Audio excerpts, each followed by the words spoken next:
আজ শাবান মাসের 24 তারিখ।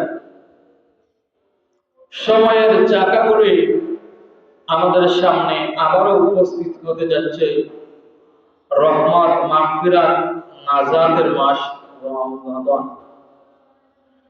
সেই মাহে রমাদান আমাদের সামনে এসে উপস্থিত হতে যাচ্ছে। তো রমজান মুবারক একটা মর্তবা এবং মর্যাদা সম্পূর্ণ মাস। এই মাসের অনেক শান মান মর্যাদা রয়েছে। নবীজি সাল্লাল্লাহু আলাইহি ওয়াসাল্লাম হাদিসের মাধ্যমে রমজানুল মুবারকের ফজিলত মর্যাদা তুলে ধরেছেন। আল্লাহ তাআলাও কুরআনুল কারীমের মধ্যে রমজানের ফজিলত তুলে ধরেছেন। এই রমজান অত্যন্ত গুরুত্বপূর্ণ একটা মাস। এই রমজান মাস আল্লাহ তাআলা আমাদেরকে দিয়েছেন। কিসের জন্য দিয়েছেন? এটা আমার তেলাওয়াতকৃত আয়াতের মধ্যে আল্লাহ তাআলা বলেছেন। আল্লাহ তাআলা কুরআনুল কারীমের মধ্যে সূরা বাকারা 183 নম্বর আয়াতের মধ্যে আল্লাহ তাআলা বলেন, ইয়া আইয়ুহাল্লাযীনা আমানু কুতিবা আলাইকুমুস সিয়াম কামা কুতিবা আলাল্লাযীনা মিন ক্বাবলিকুম লাআল্লাকুম তাত্তাকুন।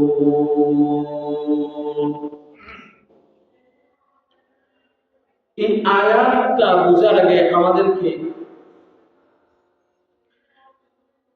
এই আয়াতের যে আল্লাহ পাক রব্বুল আলামিন যে আমাদেরকে ইয়া আইয়ুহাল্লাযীনা আমানু বলে ডাক দিয়েছেন, এই ডাকটা কিসের ডাক? এই ডাকটা আগে আমরা বুঝি। তাফসীরুল মারিফুল কুরআনের লেখক মুফতি শফি রাহমাতুল্লাহি আলাইহি ওনার তাফসীরে মারিফুল কুরআনের মধ্যে ইয়া আইয়ুহাল্লাযীনা আমানু তাফসীর করতে গিয়ে বলেন যে মহান আল্লাহ পাক রব্বুল আলামিন আমাদেরকে দুই ভাবে ডাক দিয়েছেন। যে উনি উদাহরণ হিসাবে এনেছেন আমাদের দুনিয়াতে মানুষ যেমন কোন সন্তানকে যদি ডাক দেয়, কোন বাবা তার সন্তানকে ডাক দিলে যদি সন্তানের প্রতি সে খুশি থাকে, সন্তানের প্রতি সে যদি সন্তুষ্ট থাকে, রাজি থাকে, তাহলে সন্তান এবং বাবার মধ্যে যে সম্পর্ক, এই সম্পর্ক বজায় রেখে বাবা তার সন্তানকে ডাক দেয়, মায়াবী শব্দে তার সন্তানকে ডাক দেয়, খুব আদরের করে সন্তানকে ডাক দেয়। কোনো কিছু উপহার দিতে গেলে সন্তানকে আদর করে ডাক দেয়। অপরদিকে কেউ যদি তার সন্তানের প্রতি বিরক্তি হয়, অসন্তুষ্টি হয়, সন্তানের উপর যদি নাখুশ হয়, রাজি না হয়, তাহলে ওই সন্তানকে অসন্তুষ্টিমূলক বাক্য দ্বারা সে ডাকে। তখন সে আর আদর করে তার সন্তানকে ডাকে না, মায়া করে সন্তানকে ডাকে না, ওই ছেলের নাম ধরে এমনকি নামটারে বিগড়াইয়া ডাকে। কিসের জন্য? সে তার সন্তানের প্রতি অসন্তুষ্ট। ঠিক তেমনি ভাবে মহান আল্লাহ পাক রব্বুল আলামিন কুরআনুল কারীমের মধ্যে ইমানদার মুমিন মুসলমান নর নারী যারা আছেন তাদেরকে যখন কোনো কিছু দিবেন, তাদেরকে যখন কোনো কিছু গিফট করবেন, তাদেরকে কোনো কিছু হাদিয়া দিবেন, তাদের উপর সন্তুষ্ট এমন অবস্থায় সব জায়গায় আল্লাহ পাক রব্বুল আলামিন বলেছেন ইয়া আইয়ুহাল্লাযীনা আমানু। আল্লাহ এবং মুমিনের মধ্যে যে সম্পর্ক, এই সম্পর্ক বজায় রেখে আল্লাহ বলেন হে আমার ইমানদার বান্দা বান্দীগণ। পক্ষান্তরে আল্লাহ পাক যদি নাখুশ থাকেন, রাজি না হন, তাহলে আল্লাহ তাআলা মায়া করে আর ডাক দেন না। আল্লাহ তাআলা বলেন ইয়া আইয়ুহান নাস, হে লোক সকল। এটা হলো শাস্তির কথা, যে বড়নীতির কথা, অসন্তুষ্টিমূলক কোনো কিছুর উদ্দেশ্যে আল্লাহ পাক রব্বুল আলামিন ইয়া আইয়ুহান নাস ব্যবহার করেন।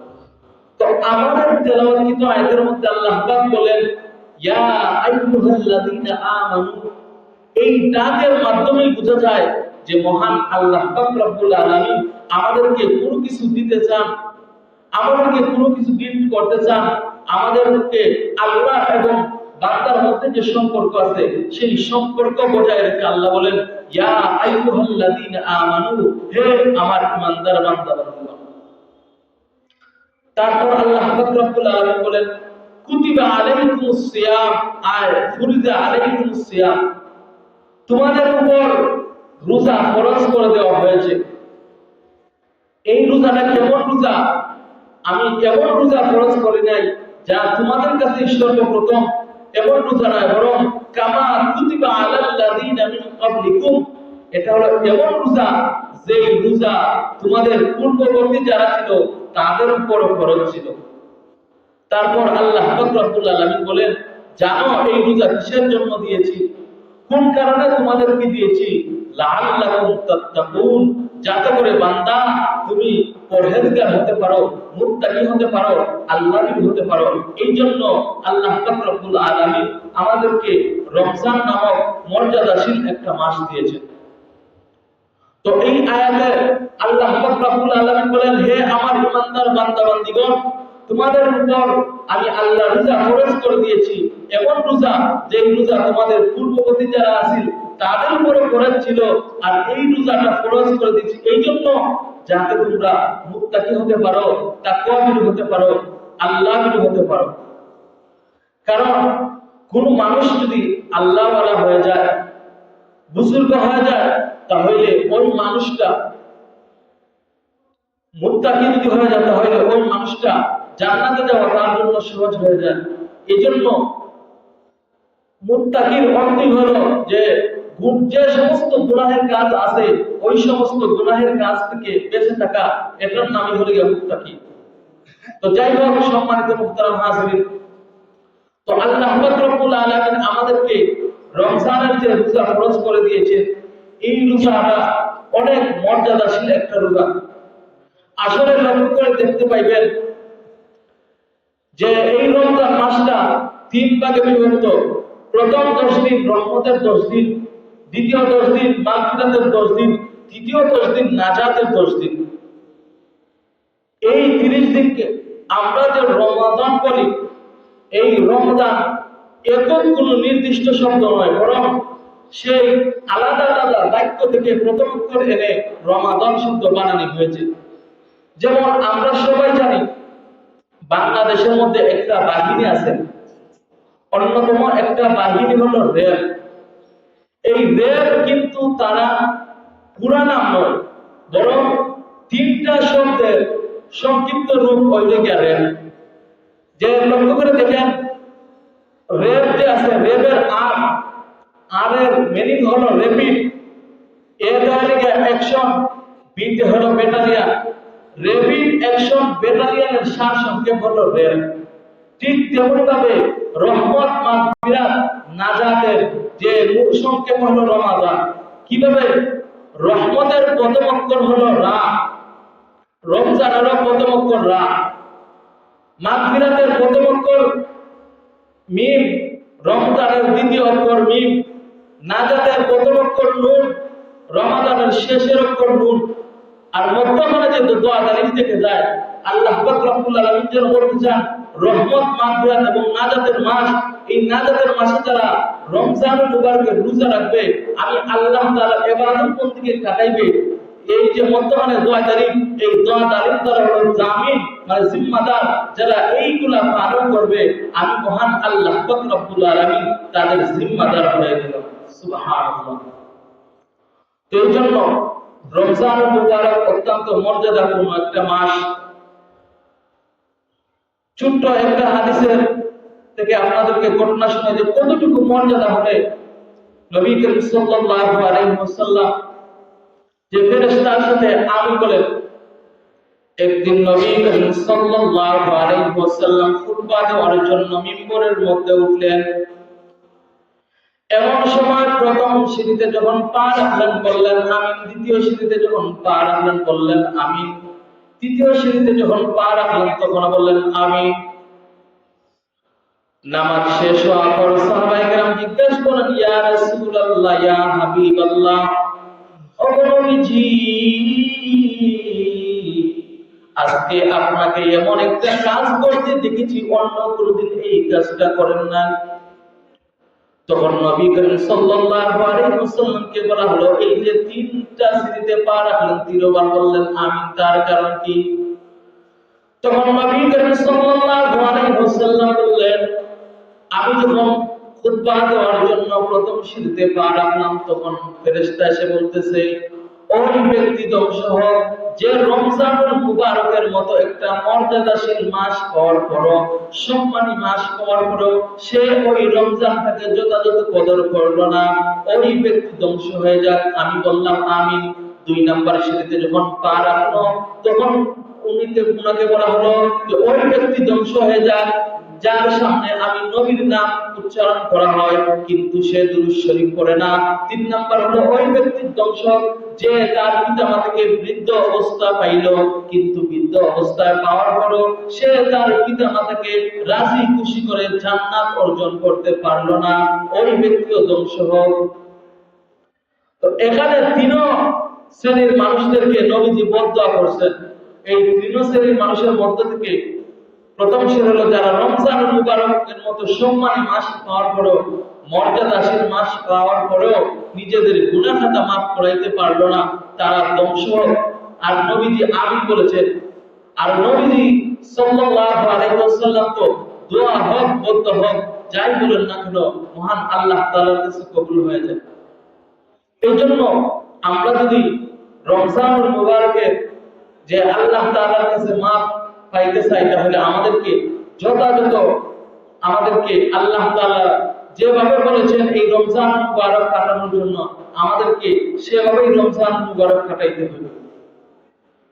যে রমজান মুবারকের গুরুত্ব দেখেন, হলো নবী করিম সাল্লাল্লাহু আলাইহি ওয়াসাল্লাম রমজানুল মুবারক আসার 2 মাস আগে নবীজি নিজে আমল করেছেন, সাহাবায়ে কেরামদেরকে আমল করার জন্য বলেছেন যে হে সাহাবারা, যখন রমজান মাস যখন রজব মাস আসে, তখন তোমরা বেশি বেশি করে রহমত বরকতের দোয়া করো, যাতে এরপর বলো যে শাবান মাস পর্যন্ত, রমজান পর্যন্ত যাতে হায়াত বৃদ্ধি হয়, এই দোয়া করো, আল্লাহুম্মা বারিক লানা ফি রজব ওয়া শাবান ওয়া বাল্লিগনা রমাদান।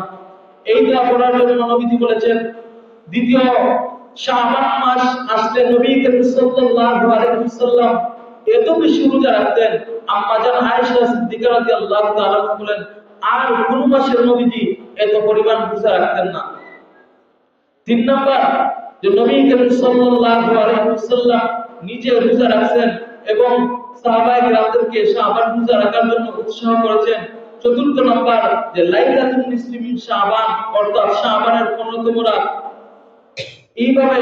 এবং নবী করিম সাল্লাল্লাহু আলাইহি ওয়াসাল্লাম হাদিসের মধ্যে আরো বলেছেন যে যারা রোজা রাখবে এবং রাত্রিবেলা তারাবির নামাজ পড়বে, রমজান মুবারকে যারা অন্যদেরকে ইফতার করাইবে, তারা রোজা তার ব্যক্তির সমপরিমাণ সওয়াব পাইবে। যে লাইলাতুল বরাতের পরে যে শবে কদর, এই শবে কদরের রাত, ইতিকাফ, এইভাবে গুরুত্ব বিষয়সমূহ নবীজি বর্ণনা করে গেছেন। কিসের জন্য? এই রমজানুল মুবারকের মর্যাদা এবং ফজিলত রয়েছে এই জন্য। এই জন্য আমাদেরকে রমজানুল মুবারককে কাজে লাগাইতে হবে। আমাদেরকে এই রমজানুল মুবারকে আমরা আমাদের জীবনের গুনাহ খাতা মাফ করাইতে হবে। যদি আমরা নিজেকে গুনাহ মাফি জিন্দেগি জীবন যাপন করাইতে না পারি, তাহলে আমাদের আমরা আজকে অনেকে মনে করি, যেমন এক শ্রেণীর মানুষ আছে যারা মনে করে যে আমার সন্তানকে আমি বিয়ে করাইছি, আমার মেয়েকে বিয়ে শাদী দিয়েছি, আমি নাতি দেখে ফেলছি, আমার বাড়ি আছে, এই সমস্ত বিভিন্ন জিনিস উল্লেখ করে তারা বলে যে এখন যদি আমি মরে যাই আমার আর কোনো দুঃখ নাই। এই কথা অনেক মানুষ বলে, কিন্তু আল্লাহ বলেন না, এটা তোমার সফলতা নয়, এটা তোমার কামিয়াবি নয়, এটা তোমার বিজয় নয়। তোমার বিজয় তো হলো ওইটা, ফামান যুহজিহা আনিন নার ওয়া উদখিলাল জান্নাত ফাকাদ ফাজ। যেদিন তুমি জাহান্নাম থেকে মুক্তি হয়ে যাইবা, জান্নাতে প্রবেশ করবা, সেই দিনই হইল তোমার বিজয়। সুবহানাল্লাহ। এই জন্য দুনিয়ার বিজয় হলো সামান্য, যেটা অল্প সময় মাতা ও কালিল, যে এই দুনিয়াটা হলো সামান্য ভোগের জিনিস। এই জন্য আমরা দুনিয়ার চাকচিক্য দেখে দুনিয়ার দিকে আমরা যাতে দাবিত না হই, কারণ এই দুনিয়া আজকে আছে কালকে নাই। এজন্য আমাদের আঞ্চলিক ভাষায় একটা কথা বলে যে আজকে মরলে কালকে 2 দিন, তুমি মরে দেখো তোমার কিছুই আর থাকবে না, সব শেষ হয়ে যাবে। এজন্য আমাদেরকে দুনিয়া থাকা অবস্থায় আমাদেরকে আখিরাতের প্রস্তুতি গ্রহণ করতে হবে। আজকে আমরা দুনিয়াতে আছি, আমরা সময়ের মূল্য বুঝি না। যারা কবরে আছে তারা সময়ের মূল্য বুঝে, তারা আফসোস করতেছে যদি আরেকবার সুবহানাল্লাহ বলার সময় পাইতাম, আলহামদুলিল্লাহ বলার সময় পাইতাম, তাহলে কতই না ভালো হইতো। তার আফসোস আর আক্ষেপ করতেছে। কিন্তু দেখা যায় আমরা সময়টাকে হেলায় নষ্ট করে দিচ্ছি। এজন্য আসুন আমরা সবাই আমাদের নিজেদেরকে গুনাহ থেকে বিরত রেখে আল্লাহওয়ালা এবং মুত্তাকি হওয়ার চেষ্টা করি, নেক আমল করার মাধ্যমে জান্নাত তালাশ করি। তো আমরা এই দুনিয়াতে আমরা যদি জান্নাতের দিকে যেতে চাই তাহলে আমাদেরকে প্রথমে দুনিয়ার যে মহব্বত আছে এটা ছাড়তে হবে। নবী করিম সাল্লাল্লাহু আলাইহি ওয়াসাল্লাম বলেন, হুব্বুদ দুনিয়া রাসু কুল্লি খাতিয়া, যে দুনিয়ার মহব্বত সমস্ত গুনাহের মূল। এখন যদি কেউ বলে যে হুজুর দুনিয়া ছাড়া কি কেউ চলতে পারবে?